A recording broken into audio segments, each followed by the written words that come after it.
Coming up, an oxymoronically happy story about dying on the road.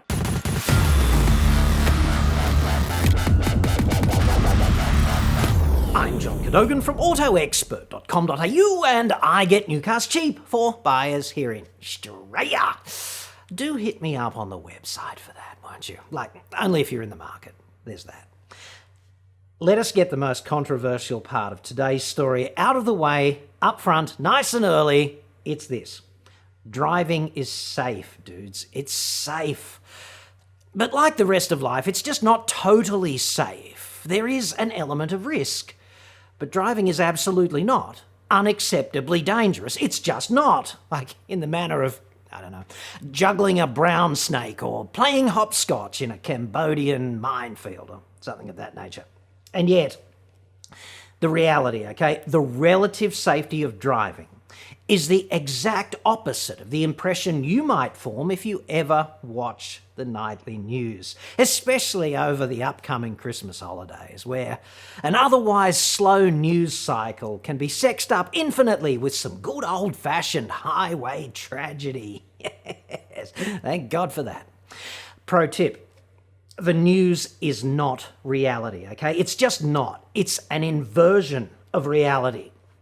Take it from somebody who's worked a little in TV news. It doesn't generally get a run if it's not exceptional, whatever it is, There's never a story about the millions of people who went on holiday and got home safely and uneventfully. If you were to compare annual road deaths on the basis of total combined kilometres travelled in Australia from, say, 1970 to 2019, excluding 2020, as a ratio, the road toll would have plummeted. Be interesting to do, I'm always up for a bit of interest, and therefore let us do that for Muzz.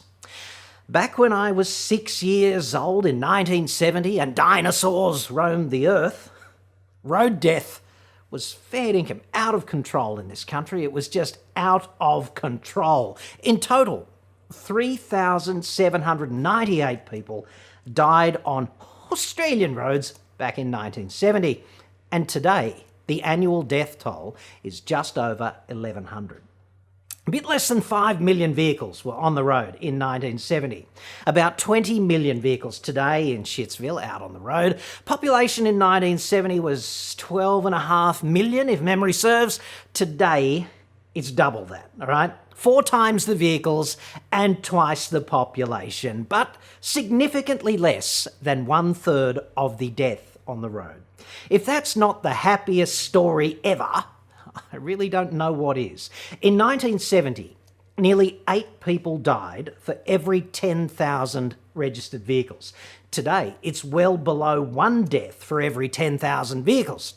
It was actually 0.56 in 2018, according to the feds.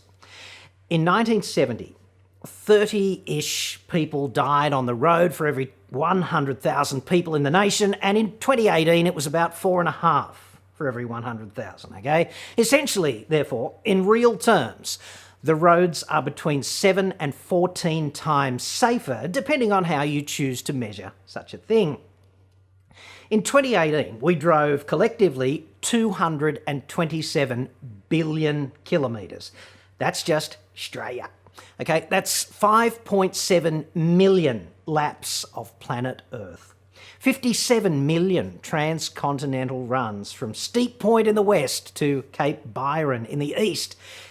It's actually 22 return trips to Pluto, which is not even a planet anymore, so why would you even bother going there once? And in all of this driving, this stupendous, brain-bending, impossible to wrap your consciousness around amount of driving, 1,100 people died. Every death is a tragedy, don't get me wrong. I'm not suggesting that those lives do not matter, because they do. There's a burden on each of us every time we put our hands on the wheel to act responsibly and do our best to avoid this kind of thing, which is, in my view at least, the primary responsibility of driving a car. To me, however, those 1,100 deaths are tantamount to the cost of enjoying all of that mobility within the context of living in an imperfect world. I'm sure that many of those deaths were preventable, okay? And I am sure we can work on it, but it's not out of control. It's not even disproportionate, okay? If you compare those 1,100 road deaths to, for example, accidental falls, which killed 3,300 people in 2019, kind of puts driving in perspective, doesn't it? Admittedly, the average age of the deceased there with the accidental falls was 87.4 years of age, so that's pretty much an age-related problem, it seems, at least to me. Let's look at another one, poisonous or noxious substances, okay? They killed 1,357 Australians in 2019, which is about 200 more deaths than that which took place on the road. The big one for the Grim Reaper, at least if you take disease out of the picture, disease is absolutely the number one killer of Australians, right? Death is actually the number one killer when you look at it, but if you break it down, disease, right? But if you take disease out of the picture, the big one is, of course, what the statisticians call intentional self-harm. In total, this claimed 3,317 Australians in 2019. That's 3 times what the road toll is, okay? Intentional self-harm. And look, from broadcasting, which I did previously when I wasn't a YouTuber, I understand what a touchy subject this is, okay? I really do. It's not a joke. Suicide is absolutely not the solution to any problem. It's just not. If this is confronting to you, even slightly, you can call Lifeline here in Australia on 13 11 14. That's 13 11 14. That's what Lifeline is here for, okay? Just don't let depression overtake you. Get some help. 13 11 14. Intentional self-harm is a big killer. The median age for the deceased here, okay, 43.9 years of age. So rather a lot of life years lost to intentional self-harm. And just like the road toll, that's the case, right? A lot of life years get lost because much of this tragedy occurs early in life. And it's also skewed significantly towards males in both cases. Odd similarities there. These data are from the Australian Bureau of Statistics in the publication titled Causes of Death, Australia. It's publicly available. Google can find it for you, I'm sure, if you're interested. What I always find amazing when I deep dive into this stuff is that without controlling for specific risk factors and individuals, the ambient risk from dying from self-harm is 3 times higher than that of dying on the road. And this, frankly, does my head in every time I consider it. And then I look at the resources which are marshalled at the prevention of road trauma versus the prevention of suicide, and I really do wonder about society's priorities when it comes to all of this stuff. And don't misinterpret what I'm saying, okay? I am not suggesting that we take resources away from preventing road trauma. What I'm suggesting is that we pay attention to other salient causes of preventable premature death to the overall betterment of society, right? 13, 11, 14 for Lifeline if this kind of thing upsets or confronts you, which is certainly not the intention of this report.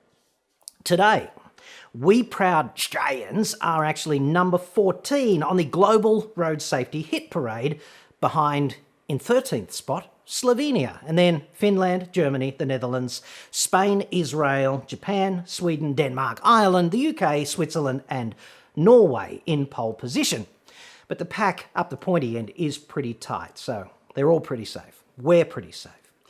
We're in front of, among others, Austria, France, Canada, Iceland, Belgium, Italy, South Korea, and we are substantially in front of New Zealand and the United States.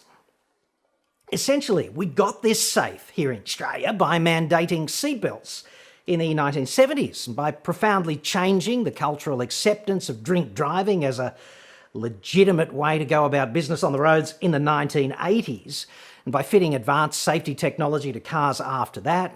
Things like airbags and stability control made such a huge difference, although interestingly, anti-lock brakes didn't really help. Go figure. They changed the nature of crashes but didn't reduce the crashes. Of course, the cops and the regulators are quite keen to put all of this improvement down to enforcement and cameras, naturally, and brace for impact on this, okay, because I'm going to say something you perhaps don't like. I am certain that these have had a positive overall beneficial effect. Just not an effect nearly as high as they claim, okay, not nearly as high. These groups, the cops and the regulators, are spectacularly obsessed, in my view, and heavy-handed on this topic. But speed compliance is far better now in general. So the desired effect has been achieved. It's just a question of how heavy-handed they should be on this and whether or not the big stick could come out a little bit less for minor transgressions in the speed domain, and we could perhaps work on other stuff. One thing that doesn't get nearly enough of a run, in my view, is we've got safer roads now. We live in a really big country with a really small population as a proportion of land size. Like, Australia is the same size as the US, but with roughly 1/10 of the population. So per capita, it's pretty hard to dump a shitload of cash on the roads, okay, per kilometre.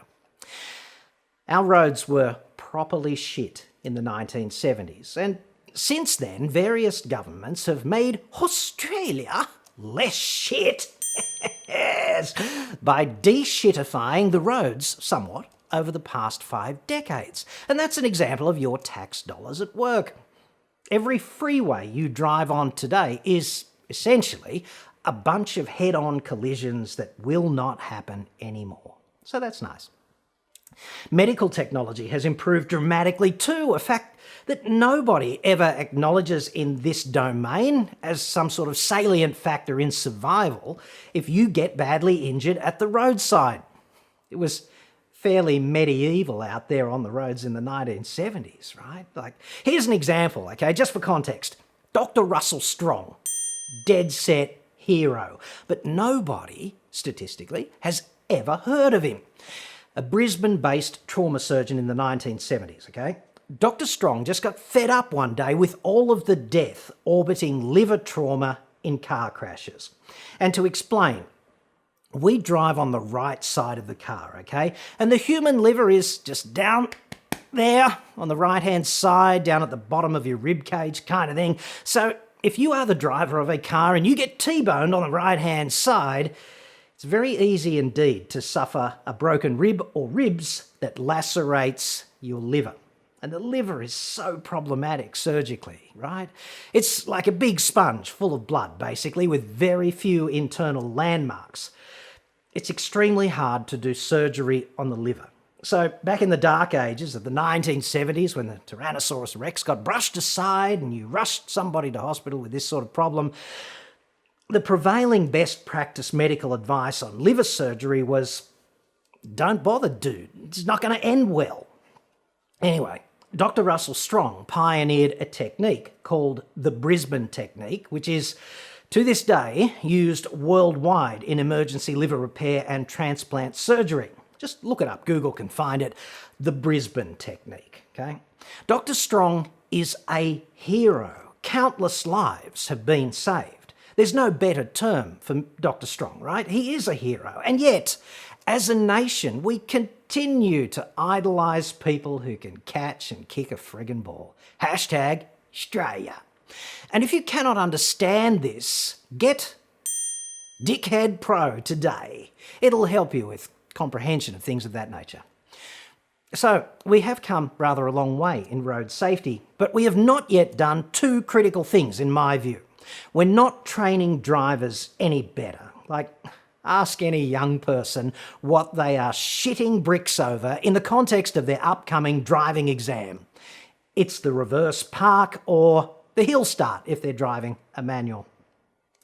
Competence in these 2 procedures, no matter how friggin' extreme, is never going to save anyone's neck, right?